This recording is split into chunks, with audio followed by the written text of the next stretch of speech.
Welcome in, One Nation, to another episode of The Latest Buzz. I'm your host, TJ Wingert.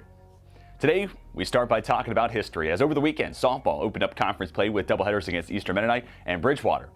And on Saturday, after a Game 1 win against EMU, head coach Don Simmons tallied win number 650 of her career. Coach Simmons is the first coach in ODAC history to hit the milestone and just the 33rd in Division III history to do so. But if you know Coach Simmons, you know she wasn't ready to stop there, as Coach gathered win number 651 as Lynchburg took Game 2 of that doubleheader 8-5, and then win 652 in a doubleheader split against Bridgewater on Sunday. The Hornets now turn their sights to Virginia Wesleyan next Saturday. That'll be a fun one, and then we'll play host to Mary Washington on Sunday. Moving on to the baseball team now, who had a very busy week as they are the number 4 team in the country now, setting a new program best. First of 4 games on the week came on Tuesday against Randolph, making a team knocking on the door to get in the top 25 and picked to finish 3rd in the ODAC. And a big heavyweight conference bout, Lynchburg trailed until the very last pitch. The comeback started in the 8th as the Hornets trailed the Yellow Jackets 7-0 until Avery Neves uncorked one to left field to make it 7-2. And then the Hornets hung 6 on the board in the bottom of the 9th, headlined by Neves' bases clearing walk-off double. Fast forward to Friday, Lynchburg hosted a red-hot Tufts team, and the Jumbos gathered a 13-5 win over Lynchburg. However, a day later, Lynchburg was right back on track and gathered their 5th weekend sweep of the season against EMU, driving in a combined 29 runs through the 2 games. Moving on to the Dr. Jack M. Toms Alumni Invitational, Anaya Seward is back at it again, folks. Sophomore took first in the 100-meter with a new personal best and ODAC record at 14.32 seconds. This also marks the 3rd best time in all of Division III. And it comes while Lizzie Davis took first in the high jump and Alex Shadku won the 200-meter. Other notes include Jessica Camerata taking the 4th best time in the 100-meter dash in program history, and Stephanie Burnett running the 4th best mark in 1500. Veronica Barnes, Bailey Casto, Jacob Hodnett, Tora Hotung Davidson, Max Sparks, Connor McCroy, Malik Harvey, CJ Williams, and Marquez Wilson also gathered top 5 finishes in their respective events.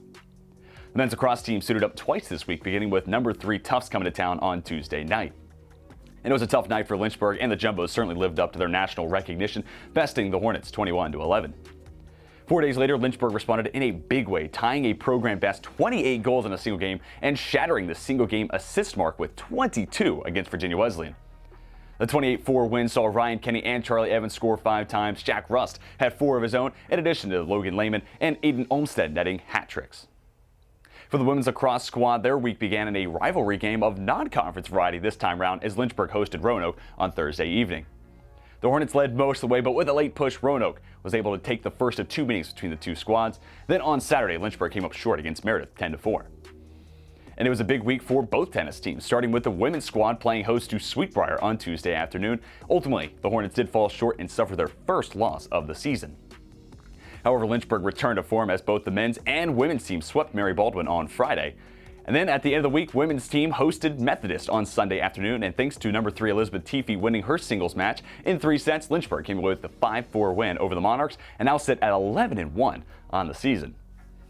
On to the equestrian team, who competed in the IHSA format twice on Saturday, with the regular season finale at the Hollins IHSA and the Zone 4 Region 2 Championship show.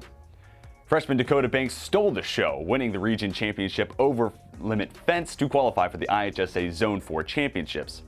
And for the Hollins IHSA, Lynchburg collected 8 ribbons, and it puts the Hornets at 4th in the regional standings for the year. And as always, there's always something going on in the world of Lynchburg athletics, and today it's the men's golf team competing at the Wind Lakes Invitational down in Montgomery, Alabama. We'll talk about those results on next week's show, but in the meantime, you can stay up to date on how the Hornets fare at LynchburgSports.com, which is your home for all the latest news, results, and stories revolving around Lynchburg athletics. Until next week, we are signing off.